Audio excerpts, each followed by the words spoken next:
sommes avec le docteur Serge Rafal en studio, comme tous les matins sur Radio J. Bonjour Serge. Bonjour Ilana. Et oui, vous êtes là très tôt Serge pour nous donner vos bons conseils médicaux et vous souhaitiez faire le point ce matin justement sur les risques pour la santé de la pollution lumineuse à laquelle nous sommes malheureusement, c'est vrai, de plus en plus exposés et cela à tous les âges de la vie. Vous avez raison Ilana, car il dépasse, nous allons le voir, le cadre de l'œil qui reste la cible principale mais pas exclusive.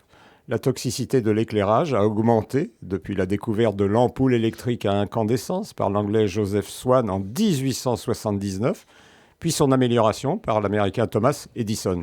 La toute première ampoule commercialisée recourt à un filament de tungstène placé dans un gaz rare, de l'argon ou du krypton.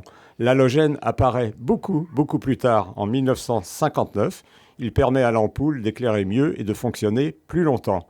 La lampe à LED, 1000 fois plus lumineuse que la lampe à incandescence et d'une durée de vie sans commune mesure, 50 000 heures, apparaît en 2014. Ses inventeurs reçoivent d'ailleurs le prix Nobel de physique.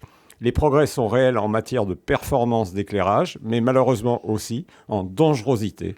Ces sources lumineuses sont toxiques pour les photorécepteurs rétiniens et en perturbant l'horloge interne, le cycle veille-sommeil, elles sont en outre à l'origine de troubles du sommeil, de l'humeur, agressivité, dépression, de la cognition, attention, mémoire, d'accidents de la route et du travail, et de pathologies plus graves chez les travailleuses de nuit, avec une augmentation du risque cardiovasculaire et de cancer du sein.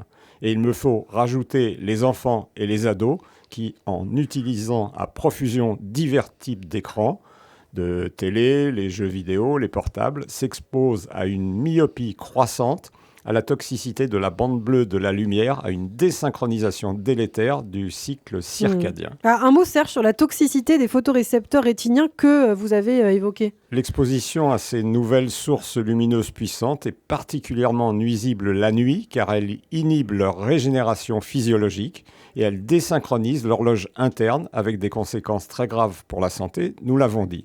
Il existe 2 types de photorécepteurs, 6,5 millions de type cône, responsables de la vision nocturne, la lecture fine, l'écriture, les couleurs, le relief.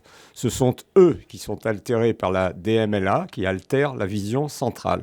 Et 130 millions de type bâtonnet qui tapissent la rétine, responsables principalement des visions nocturnes et périphériques. Ce sont eux qui sont atteints dans le glaucome.